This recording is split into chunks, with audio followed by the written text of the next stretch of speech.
श्रीमान अजीम प्रेम जी, हमारे स्थानीय लोक लाडले विधायक भाई कैलाश वर्मा जी, दीपक सेठी जी, सीओ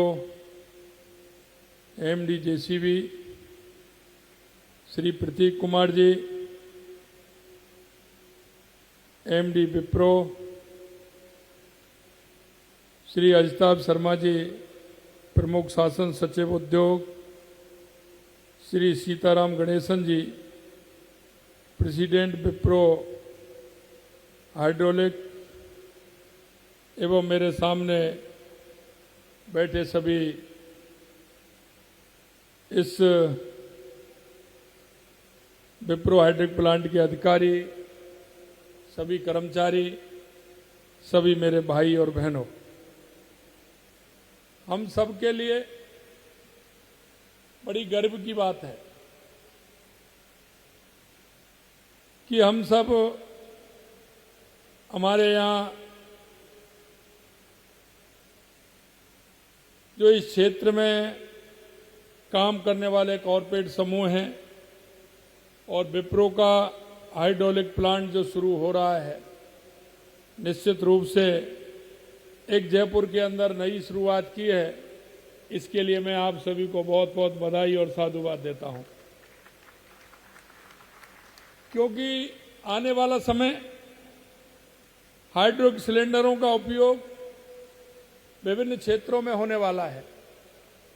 और आज भी आप देख रहे हैं, चाहे वो कंस्ट्रक्शन का क्षेत्र हो, अर्थ मूविंग का हो, यूटिलिटी का हो, लिफ्टिंग का हो, शिफ्टिंग का हो, कृषि का हो, पान की हो, खनन का हो, जैसे अनेक क्षेत्रों में हाइड्रोलिक सिलेंडरों की आवश्यकता हो रही है और इस्तेमाल भी कर रहे हैं। और ये आवश्यकता आगे बढ़ने वाली, आगे आने वाले समय में ये निश्चित रूप से आवश्यकता बढ़ेगी। और ये मैं अजीम प्रेम जी से कहना चाह रहा हूं, ये उधर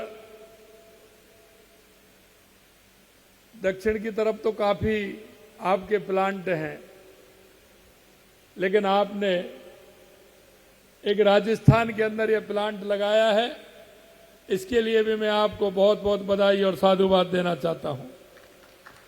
हाइड्रोलिक सिलेंडरों की देश और विदेश में बढ़ती मांग पूरी करने के लिए विप्रो इंफ्रास्ट्रक्चर इंजीनियर ने नया संयंत्र स्थापित राजस्थान में लगाया। इसके लिए मैं विप्रो का हार्दिक स्वागत करता हूं। हमारे लिए ये भी गर्व की बात है कि हमारे यहाँ विप्रो का जो हाइड्रोलिक प्लांट लगा है, जैसा मैं कह रहा था, उत्तर भारत में ये कंपनी का पहला प्लांट है। इस हाइड्रो प्लांट के जरिए विप्रो प्रदेश की प्रगति और प्रदेशवासियों के लिए रोजगार के अवसर सृजन करने का काम तो करेगी, लेकिन विभिन्न उद्योगों में हाइड्रोलिक की मांग तेजी से बढ़ रही है। ऐसे में हमें उम्मीद कर सकते हैं कि आने वाले समय में इस संयंत्र का विस्तार भी आपको करना पड़ेगा। एक कारपोरेट समूह के रूप में विप्रो की देश और दुनिया में प्रतिष्ठा है।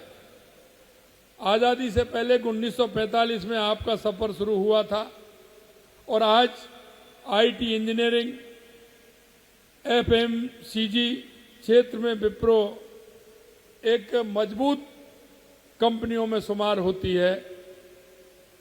इसका पूरा श्रेय अजीम प्रेम जी को जाता है। आप देश के जाने माने उद्योगपति तो हैं ही, साथ में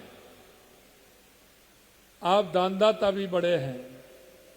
समाज सेवियों में भी आपका नाम है और समाज सेवी जहां आवश्यकता होती है और आपको लगता है कि ये क्षेत्र कमजोर है, हमेशा आपने उस क्षेत्र में समाज सेवा करने का काम किया है। आपको विरासत में वनस्पति तेल का कारोबार मिला था लेकिन आपने अपनी दूरदर्शिता और कारोबारी समझ की बदौलत वेस्टर्न इंडिया वेजिटेबल प्रोडक्ट को विप्रो जैसा प्रतिष्ठित ब्रांड भी आपने बना दिया। यह बहुत बड़ी बात होती है।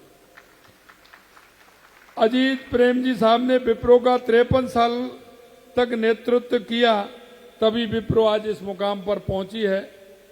और मेरे को जब निमंत्रण देने के लिए गए थे तो उन्होंने कहा कि अजीम प्रेम जी आएंगे, लेकिन वो आप कार्यक्रम में आओगे तो वो आएंगे। मैंने कहा निश्चित रूप से मैं कार्यक्रम में आऊंगा। आप प्रेम जी को बता देना कि वो अपना टिकट करा लें और निश्चित रूप से आए। मैं सारे काम छोड़ करके आपके कार्यक्रम में आऊंगा, ये मैंने कहा, क्योंकि मुझे पता है इस कंपनी के माध्यम से राजस्थान में और भी कार्य होने वाले हैं। और अजीम प्रेम जी का जो प्रेम है राजस्थान के प्रति वो मुझे दिख रहा है, और इनका जो संदेश था वो भी मुझे देखने को मिला। मैं कह सकता हूं कि आने वाले समय में ये फाउंडेशन गरीब कल्याण के लिए भी सराहनीय कार्य करेगा। पिछले लगभग 2 दशक से अधिक समय से राजस्थान सरकार के साथ मिलकर अजीम प्रेम जी फाउंडेशन के प्रयासों ने शिक्षा की गुणवत्ता को बेहतर किया है। मैं विप्रो के लीडर्स को बताना चाहूंगा कि राजस्थान संभावनाओं का प्रदेश है। ये औद्योगिक विकास के लिए भरपूर अवसर है। आप और हम साथ जुड़ेंगे तो निश्चित तौर पर प्रगति की नई इबारत भी हम लिखेंगे। मैं विकास की इस यात्रा में सहभागी बनने के लिए आपको आमंत्रित करता हूं। हमारी सरकार प्रदेश के औद्योगिक विकास के लिए हरसंभव प्रयास कर रही है। प्रदेश का औद्योगिक विकास आर्थिक उन्नति, सामाजिक उत्थान के लिए बहुत आवश्यक है। औद्योगिक विकास से रोजगार के अवसर में बढ़ोतरी होती है, गरीबी कम होती है और लोगों का जीवन स्तर ऊपर उठता है। हम नई उद्योग नीति 2024 लेकर के आए हैं, जिसमें उद्योग के लिए हमें उद्योग के लिए ईज ऑफ डूइंग बिजनेस, प्रदेश में ज्यादा से ज्यादा निवेश आकर्षित करने और रोजगार के अवसर सृजित करने के प्राथमिकता दी जाएगी। यही नहीं, हम प्रदेश में निर्यात बढ़ाने के लिए एक्सपोर्ट प्रमोशन नीति भी लेकर आएंगे। राजस्थान के प्रत्येक जिले को एक्सपोर्ट हब बनाने के लिए Rajasthan one district one product policy 2024 पर हम काम कर रहे हैं। लॉजिस्टिक इकोसिस्टम विकसित करने और सप्लाई चेन सिस्टम को बेहतर बनाने के लिए Rajasthan warehousing and logistic policy भी हम लेकर के आएंगे। हम अपनी सरकार के पहले ही वर्ष में राजस्थान में निवेश को बढ़ावा देने के लिए 9 से 11 दिसंबर तक जयपुर में राजस्थान इन्वेस्टमेंट समिट आयोजित कर रहे हैं। मैं उसके लिए आप सभी को और ऐसे सभी आपके मित्रों को जो उद्योग के क्षेत्र में राजस्थान के अंदर काम करना चाहते हैं, उन सभी को मैं यहां राजस्थान में आमंत्रित करना चाहता हूं। यही नहीं, क्योंकि आपने देखा है हमारे प्रदेश में उद्योग इकाई को बिजली की कोई कमी नहीं हो सके, इसके लिए हमने बिजली के क्षेत्र में 2,24,000 करोड़ के निवेश समझौते किए हैं और इन निवेशों से राजस्थान ऊर्जा में आत्मनिर्भर बनेगा। उद्योगों की उनकी मांग के अनुरूप पर्याप्त बिजली भी मिलेगी और मैं ये विश्वास दिलाता हूं पर्याप्त पानी भी मिलेगा और पर्याप्त जमीन भी आपको मिलेगी। और सरकार की तरफ से आपको लोग कहते आए हैं लेकिन किया नहीं है, लेकिन हम आपको विश्वास दिलाते हैं हमारा काम सिंगल विंडो के आधार पर होगा। और हमने पहले से ही सुनिश्चित किया है कि हम राजस्थान के अंदर 5-6 क्षेत्र हमने चिन्हित किए हैं और जहां जैसी आवश्यकता होगी उन क्षेत्रों को आगे बढ़ाते हुए हम पहले से ही ये निर्धारित कर रहे हैं कि कौन सा क्षेत्र किस बिजनेस के लिए, किस प्लांट के लिए ठीक रहेगा, उनको हमें सुनिश्चित भी किया है और उसको हम पोर्टल पर डालते हुए आपका जो सुझाव होगा उसको भी लेंगे। राजस्थान आधारभूत ढांचे के स्तर पर अग्रणी राज्यों में शुमार हो गया। आपने देखा होगा दिल्ली मुंबई एक्सप्रेस वे राजस्थान से होकर गुजरने से दिल्ली एनसीआर और मुंबई जैसे बड़े बाजारों से प्रदेश की कनेक्टिविटी सुगम हुई है। हम राज्य में सड़कों के निर्माण और सुधार पर विशेष ध्यान दे रहे हैं। हम 5 साल में 53,000 किलोमीटर लंबा सड़क नेटवर्क बना रहे हैं और प्रदेश में पहली बार 2,750 किलोमीटर से अधिक लंबाई के 9 ग्रीनफील्ड एक्सप्रेस वे विकसित कर रहे हैं। राजस्थान से होकर गुजरने वाला वेस्टर्न कैडेट फ्रेट कॉरिडोर भी पूरी तरह से शुरू होने से उद्योग को नई रफ्तार मिलेगी। उद्योग की स्थापना के लिए एक जरूरत कुशल मानव संसाधन की होती है। हम प्रदेश के युवाओं के कौशल संवर्धन के लिए स्टेट स्किल पॉलिसी भी ला रहे हैं। हम वर्तमान में प्रचलित पाठ्यक्रमों को रोजगार उन्मुख बनाएंगे और 2 साल में 1.5 लाख से अधिक युवाओं को ट्रेनिंग देने का काम भी हम करेंगे। हम 1,000 करोड़ रुपए की लागत से अटल इनोवेशन स्टूडियो और एक्सीलेटर की स्थापना भी हम करेंगे। हम तकनीकी क्षेत्र में शिक्षा को बढ़ावा देने के लिए 2 साल में 20 नए ITI और 10 पॉलिटेक्निक महाविद्यालय भी खोलने वाले हैं। हम ये सुनिश्चित करने के लिए काम कर रहे हैं कि विकास का लाभ राजस्थान के हर कोने तक पहुंचे, राजस्थान के प्रत्येक गरीब नागरिक के जीवन पर एक सकारात्मक प्रभाव भी हो। हमारा प्रयास है कि राजस्थान विभिन्न कंपनियों के लिए निवेश की पसंदीदा जगह बनकर उभरे और राजस्थान में कारोबार के लिए अनुकूल प्रतिस्पर्धा का माहौल बने। इस मौके पर मैं आप सभी को एक बार फिर राजस्थान की विकास यात्रा में साथ जुड़ने के लिए आप सभी को मैं आमंत्रित करता हूं और एक आपको मैं धन्यवाद भी देना चाहता हूं। आपने कहा कि हमारे यहाँ 35% हमारी बहनें इस प्लांट के अंदर काम करती हैं। निश्चित रूप से एक अच्छी बात है, आपने एक अच्छी शुरुआत की है, उसके लिए भी मैं आप सभी को बहुत बहुत धन्यवाद देना चाहता हूं, क्योंकि हमारे राज्य का विकास, हमारे देश का विकास युवा, महिला, किसान, मजदूर इन पर आधारित होता है और इन पर अगर आधारित होता है तो इनको मजबूत बनाने का काम हम सभी को करना है। मैं आपसे इतना ही कहना चाहता हूं, देश के यशस्वी प्रधानमंत्री नरेंद्र मोदी जी, आपने देखा होगा 2014 के बाद देश के अंदर जो परिवर्तन हुआ है, चाहे वो हमारी गरीब कल्याण की योजनाएं हो, चाहे हमारे विकास की योजनाएं हो, या हमारा आतंकवाद नक्सलवाद से मुक्ति हो, या दुनिया में बढ़ता हुआ भारत का गौरव हो, ये 2014 के बाद देश के यशस्वी प्रधानमंत्री नरेंद्र मोदी जी के नेतृत्व में आप देख रहे हैं।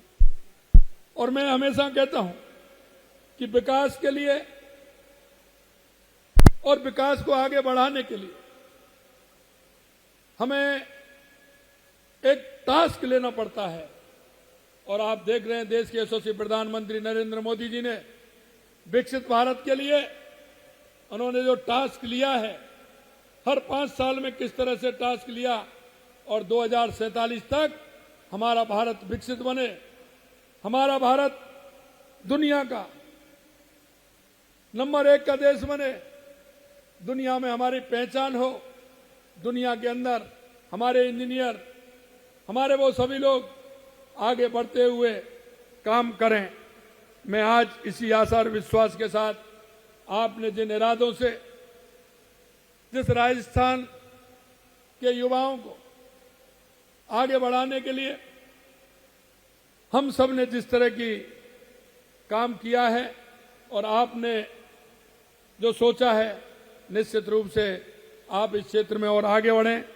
आइए हम नई ऊर्जा एवं मजबूती इरादों के साथ आगे बढ़ें, दुनिया को राजस्थान की प्रगति की शक्ति का देखने का मौका मिले और हम सब इस विकसित राजस्थान और विकसित भारत की उस धारणा को आगे बढ़ाते हुए हम काम करें।